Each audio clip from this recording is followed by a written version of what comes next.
علامہ ہیثمی مجمع الزوائد کے اندر ایک روایت نقل کرتے ہیں، کہتے ہیں کہ قیامت کا دن ہوگا، میدان محشر سجی ہوئی ہوگی، لوگوں کا حساب و کتاب ہو رہا ہوگا، نام اعمال لوگوں کو ان کے ہاتھ میں دے دیے جائیں گے، نیک لوگوں کو ان کے رائٹ ہینڈ میں سیدھے ہاتھ میں،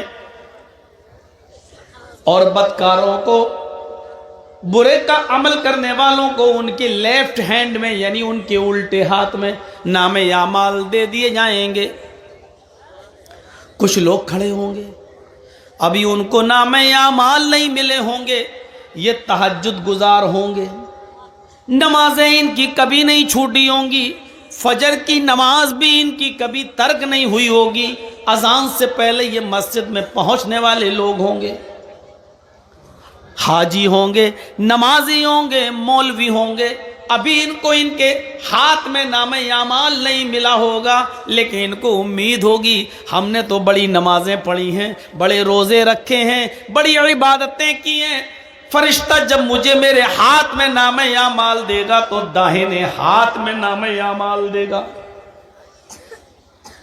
لیکن فرشتہ جب اس کے ہاتھ میں نام اعمال دینے آئے گا تو یہ اپنا داہنا ہاتھ بڑھائیں گے، فرشتہ اعمال نامہ پیچھے کر لے گا اور کہے گا کہ تم اپنا الٹا ہاتھ، اپنا بایاں ہاتھ بڑھاؤ۔ وہ کہیں گے فرشتوں سے، کیا کہہ رہے ہو؟ بایاں ہاتھ؟ ہم نے تو نمازیں پڑھی ہیں، ہم نے تو روزے رکھے ہیں، ہم نے تو حج کیے ہیں، ہم نے تو تہجد پڑھی ہیں، ہمیں الٹے ہاتھ میں نام اعمال کیوں دو گے؟ فرشتہ کہے گا میں یہ کچھ نہیں جانتا، میرے رب نے تمہیں الٹے ہاتھ میں نام اعمال دینے کا حکم مجھے دیا ہے، بڑھاؤ اپنا بایاں ہاتھ۔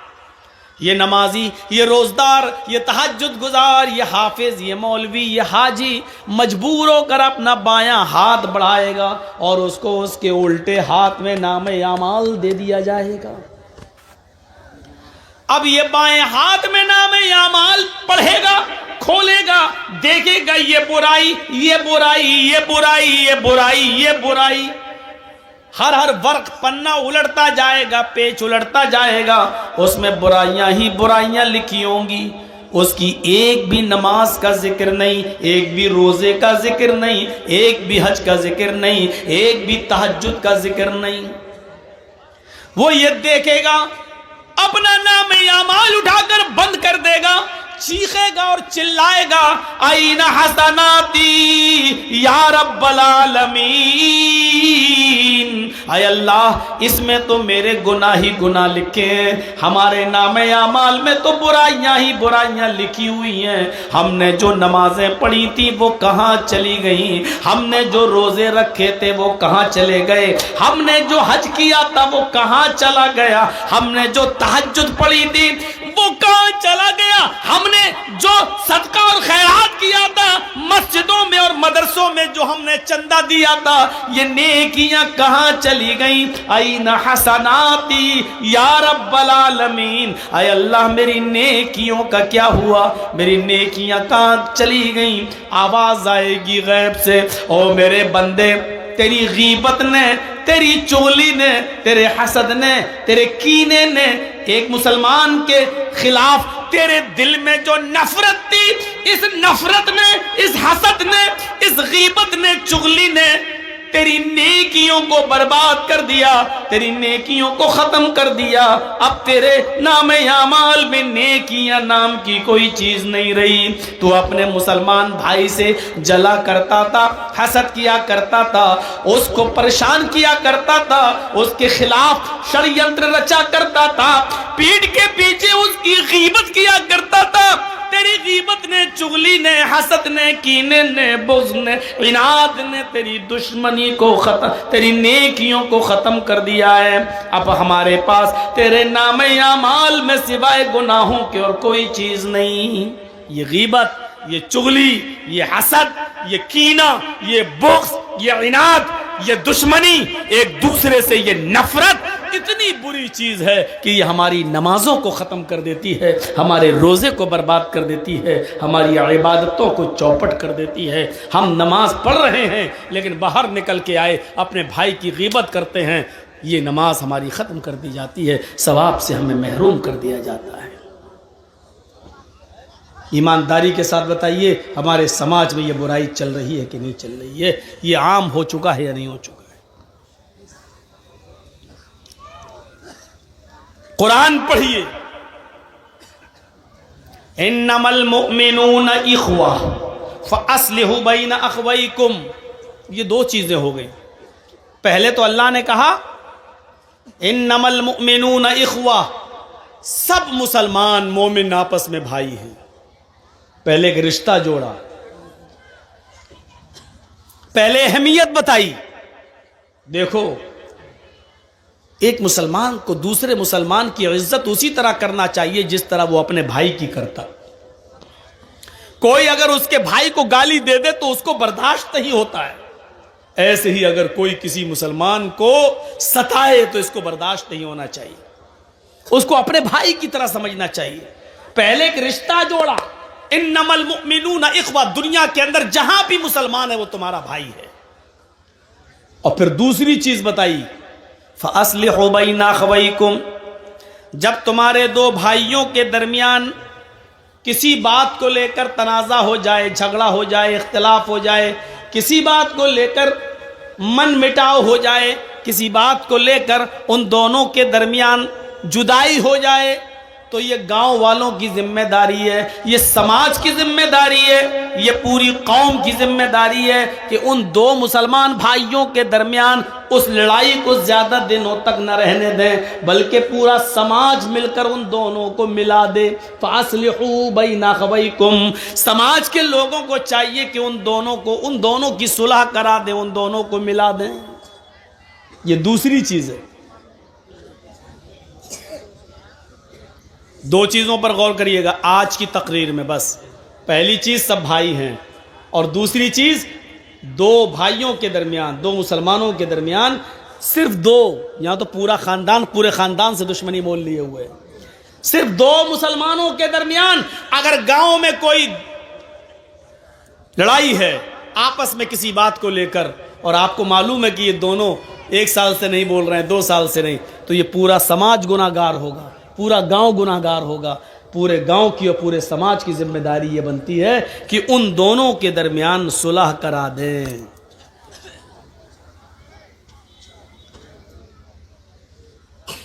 صلح کرانے کے لیے ایک حکم اور دیا ہے۔ جھوٹ کتنی بری چیز ہے، کوئی اگر اپنے منہ سے جھوٹ بولتا ہے تو اللہ کے نبی صلی اللہ علیہ وسلم نے فرمایا کہ جب کوئی بندہ جھوٹ بولتا ہے تو اس کے منہ سے اتنی گندی بدبو نکلتی ہے کہ اس کی بدبو سے فرشتہ 1 میل دور بھاگ جاتا ہے۔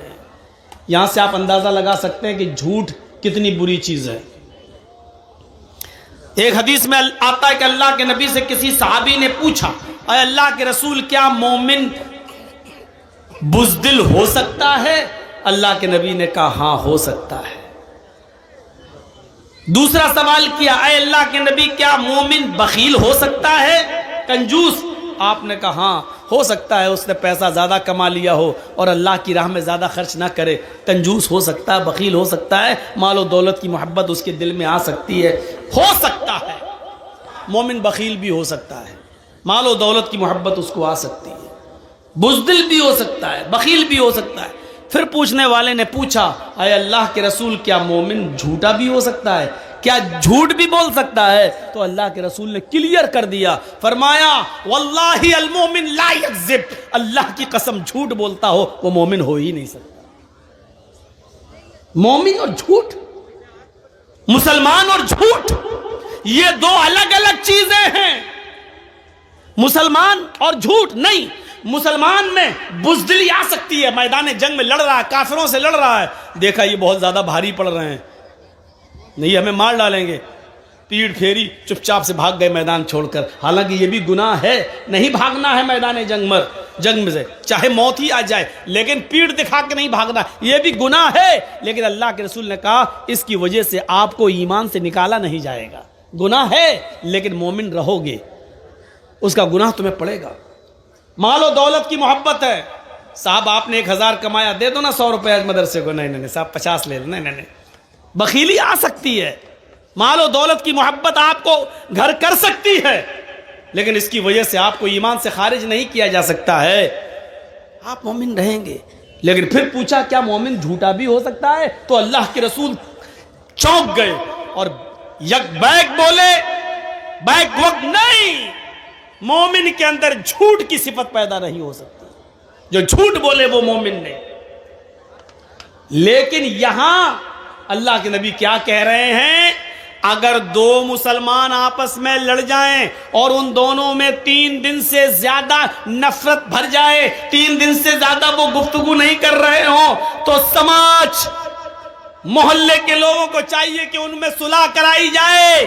اگر صلح کرانے میں محنت کر رہے ہیں اور صلح نہیں ہو رہی ہے، یہ لوگ آپس میں ایک نہیں ہو رہے ہیں، 1000 کوششیں کرنے کے باوجود بھی 2 مسلمان بھائی آپس میں ایک نہیں ہو رہے ہیں، لیکن آپ کو معلوم ہے کہ جھوٹ اگر بولا جائے تو یہ ایک ہو جائیں گے، اللہ کے نبی یہاں جھوٹ بولنے کی اجازت دے رہے ہیں۔ کیا کہہ رہے ہیں؟ لیس الکذاب الذی یصلح بین الناس، ان 2 مسلمانوں کے درمیان اگر صلح کرانے کے لیے، ان کو ایک کرنے کے لیے اگر تمہیں جھوٹ کا سہارا لینا پڑے تو بول دو، تم جھوٹ بول کر ان کو ایک کر دو، تمہیں گناہ گار نہیں لکھا جائے گا، تمہیں ایمان سے خارج قرار نہیں دیا جائے گا۔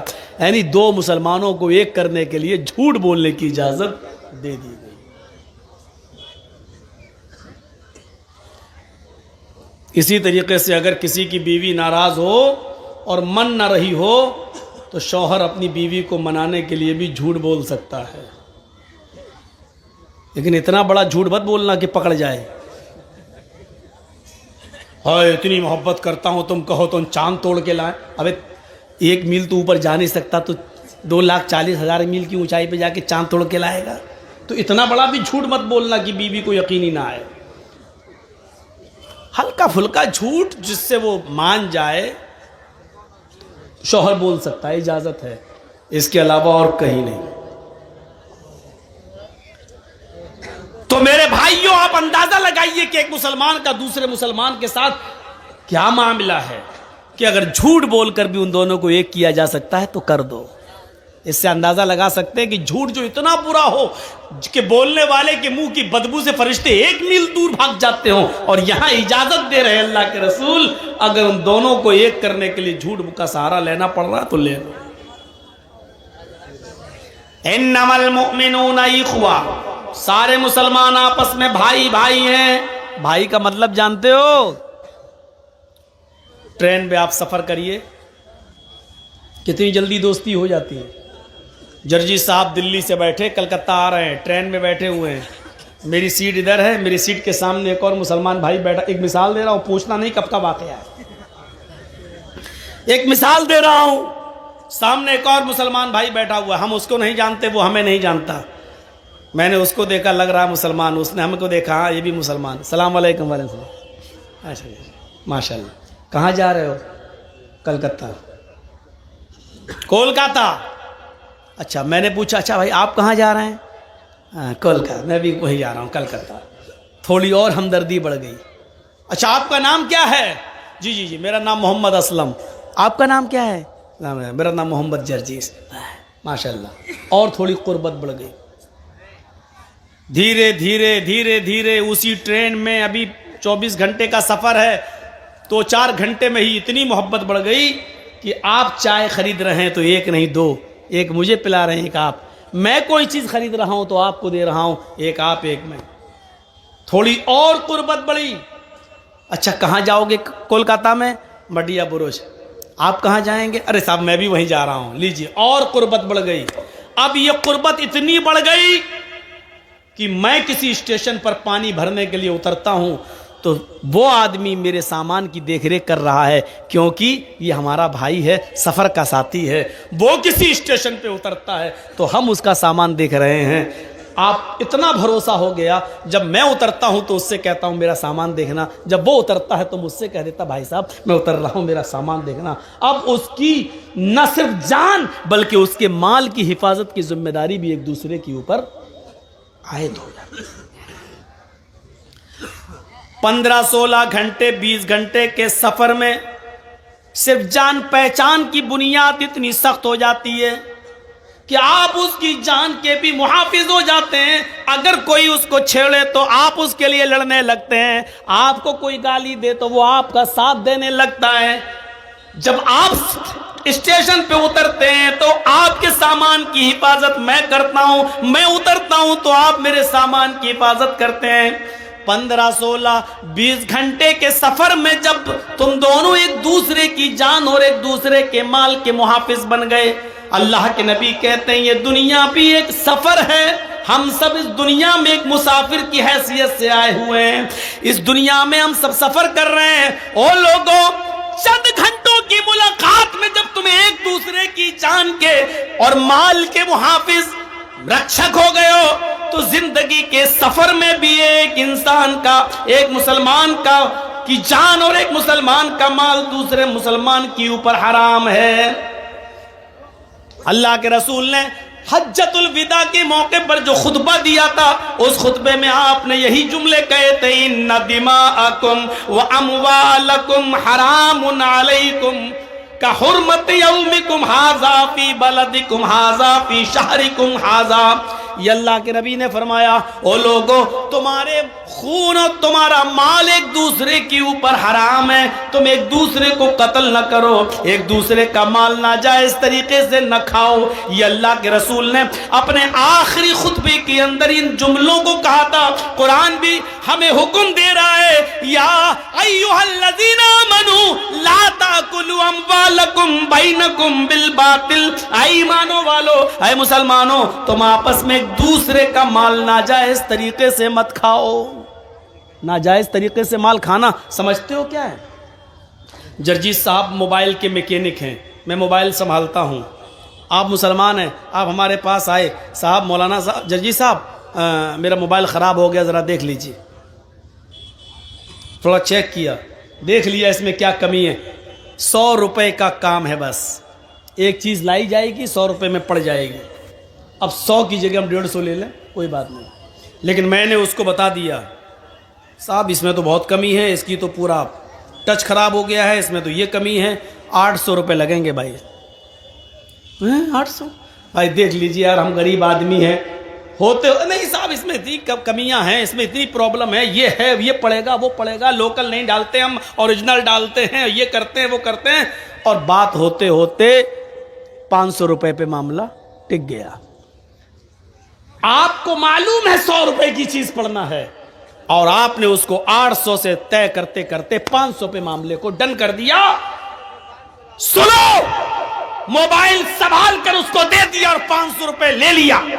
یہ 500 روپے لے کے جب آپ اپنے گھر جاتے ہو، گوشت خریدتے ہو، کھانا بناتے ہو، یا اس سے کوئی کپڑا خریدتے ہو، پہنتے ہو، اللہ کی قسم آپ نے ناجائز طریقے سے اس سے جو مال کمایا ہے، اس مال کو کھا کر اگر آپ نماز پڑھیں گے تو آپ کی نماز قبول نہیں ہوگی۔ اگر اس 500 روپے سے آپ نے کوئی کرتا خریدا اور کپڑا پہن کر نماز پڑھ رہے ہو تو آپ کی نماز آپ کے منہ پہ مار دی جائے گی، قبول نہیں ہوگی، کیونکہ آپ نے ناجائز طریقے سے مال کمایا ہے۔ 100 روپے کی جگہ پر آپ نے 500 لیا ہے، اور قسم کھا کے کہا اللہ کی قسم 50 روپے بچ رہے ہیں صاحب۔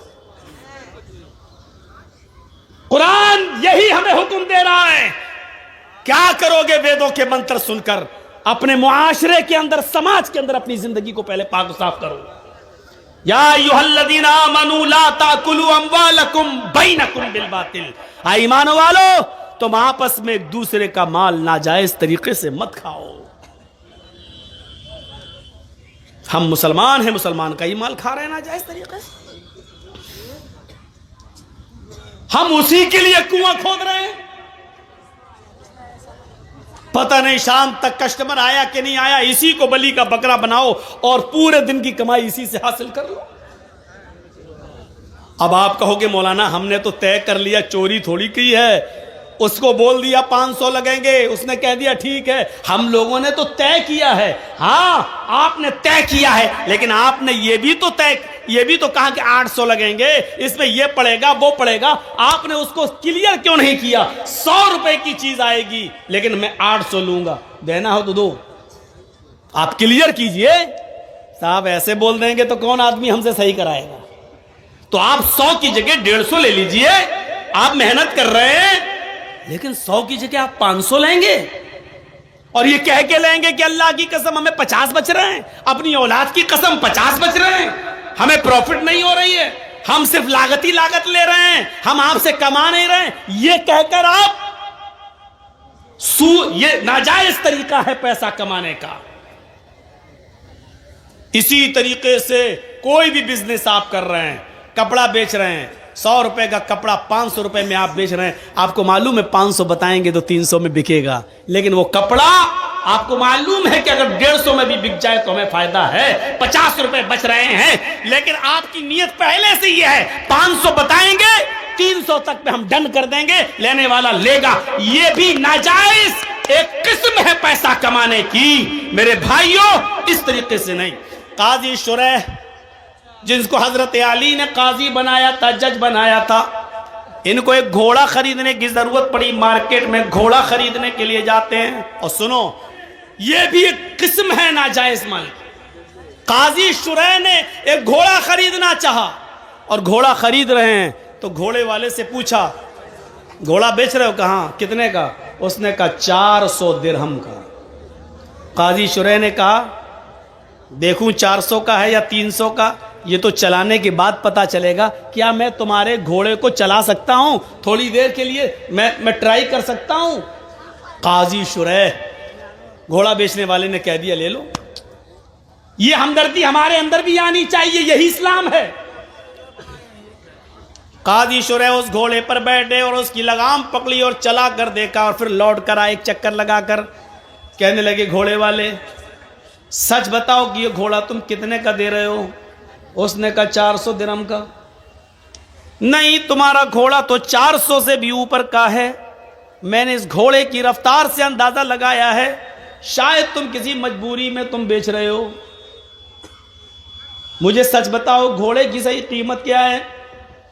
کہا نہیں، میں تو 400 درہم مجھے مل جائے، مجھے جو ضرورت ہے اتنا ہی میں نے بتا دیا۔ قاضی شریح نے کہا کہ نہیں، تمہارا گھوڑا 500 درہم کا ہے۔ گھوڑا بیچنے والے نے کہا ادھر سنیے، ادھر دیکھیے، یتیموں کی اور غریبوں کی اور مجبوروں کی زمین کم پیسوں میں خریدنے والوں، جانتے ہو کہ 2 لاکھ روپے کی اس کی زمین ہے، لیکن اس کی ماں بیمار ہے، اس کی بیٹی بیمار ہے، اس کو زمین بیچ کر اپنی بیٹی کا علاج کرانا ہے، اس لیے مجبوری میں وہ 1.5 لاکھ کی دے گا، اور ہم انتظار کر رہے ہیں کہ وہ اپنی بیٹی کا یا اپنی بیوی کا علاج یا اپنے بچے کا علاج کرائے گا تو 2 لاکھ کی زمین 1.5 میں بھی بیچے گا اور ہم 1.5 میں خرید لیں گے، جبکہ ہمیں معلوم ہے کہ اس کی زمین 2 لاکھ کی ہے، قیمت اس کی صحیح ہے، لیکن مجبوری میں وہ 1.5 لاکھ کے بیچ رہا ہے اور ہم 1.5 لاکھ کی اس کی زمین لے رہے ہیں۔ یہ بھی پیسے کی ایک حرام قسم ہے جو تم چاہے اس نے اپنی مرضی سے کیوں نہ دی ہو، لیکن تمہیں معلوم ہے کہ اس نے مجبوری سے دی ہے، تو آپ کی یہ 1.5 لاکھ روپے کی لی ہوئی 50,000 کا جو چونا لگایا آپ نے، یہ حرام کمائی ہوگی اور اس نے پوری قیمت کو حرام کر دیا ہے، اور تم ایک مجبور کی مجبوری کا فائدہ اٹھا رہے ہو۔ یہ معاف کیے جانے لائق جرم نہیں ہے۔ سنو، قاضی شریح کہتے ہیں تمہارا گھوڑا تو 500 درہم کا ہے، تم 400 کیوں مانگ رہے ہو؟ اس نے کہا سنو، 400 درہم کی مجھے ضرورت ہے، میں نے قیمت 400 مانگی ہے، اگر آپ 500 دینا چاہیں تو یہ آپ کی مرضی، ورنہ میری طرف سے صرف 400 فکس ہے۔ یہی کہے گا بیچنے والا، صاحب آپ کو اچھا لگ رہا ہے اور 500 دینا چاہتے تو دے دیجئے، لیکن ہماری طرف سے 400 ہے۔ قاضی شریح کہتے ہیں میں ایک اور چکر لگاتا ہوں۔ انہوں نے ایک اور چکر لگا کر دیکھا اور دیکھ کر پھر لوٹ کر آتے ہیں اور کہتے ہیں گھوڑے والے تم اپنی مجبوری نہیں بتانا چاہتے ہو، مت بتاؤ، لیکن میں نے دوبارہ تمہارے گھوڑے کو چلا کر دیکھا تو میں یقین کے ساتھ کہہ سکتا ہوں تمہارا گھوڑا 500 سے بھی اوپر کا ہے، یہ 600 درہم کے لائق ہے۔ گھوڑا بیچنے والا پھر کہتا ہے قاضی صاحب میری طرف سے 400 درہم ہے، اگر آپ 600 دے دیں 500 دے دیں تو یہ آپ کی مرضی ہے، لیکن میری طرف سے 400 درہم اس کی قیمت ہے۔ قاضی شریح کہتے ہیں رکو، ایک اور چکر لگایا اور آ کر کہتے ہیں کہ تمہارے گھوڑے میں کوئی کمی نہیں ہے، یہ گھوڑے کی قیمت تو 700 درہم بھی تم بتاؤ تو مناسب ہے۔ اس نے کہا 400 میری طرف سے، اوپر آپ اگر جو دے دیں گے وہ بخوشی میں قبول کر لوں گا۔ قاضی شریح ایک اور چکر لگاتے ہیں، اور چکر لگانے کے بعد آتے ہیں اور اپنے پاکٹ سے 800 درہم نکال کر دیتے ہیں اور کہتے ہیں تمہارا گھوڑا 800 کے لائق ہے، یہ پکڑیے قیمت۔ اب تم کسی مجبوری میں اگر 400 کا بیچ رہے ہو تو یہ تمہاری مجبوری ہو سکتی ہے، لیکن میں تمہاری مجبوری کا ناجائز فائدہ نہیں اٹھاؤں گا۔ میں نے جو مناسب سمجھا اور تمہارے گھوڑے کی جو قیمت ہوتی ہے وہ میں نے اپنے حساب سے بالکل جائز دی ہے، یہ 800 درہم کے لائق تمہارا گھوڑا ہے۔ قاضی شریح نے 800 دے دیے، مانگے 400 دے دیے 800، اور ساتھ میں کیا کہا میں تمہاری مجبوری کا فائدہ نہیں اٹھاتا ہوں، اس لیے میں نے 800 دے دیے ہیں، جس لائق ہے تمہارا گھوڑا۔ آئے ببولا بونا کے لوگوں، احمد آباد والوں، کٹیہار کے لوگوں، کبھی تم نے کسی مجبور کی مجبوری کو سمجھتے ہوئے کبھی 2 لاکھ کی زمین کو 2.25 لاکھ بھی دینے کی کوشش کی ہے؟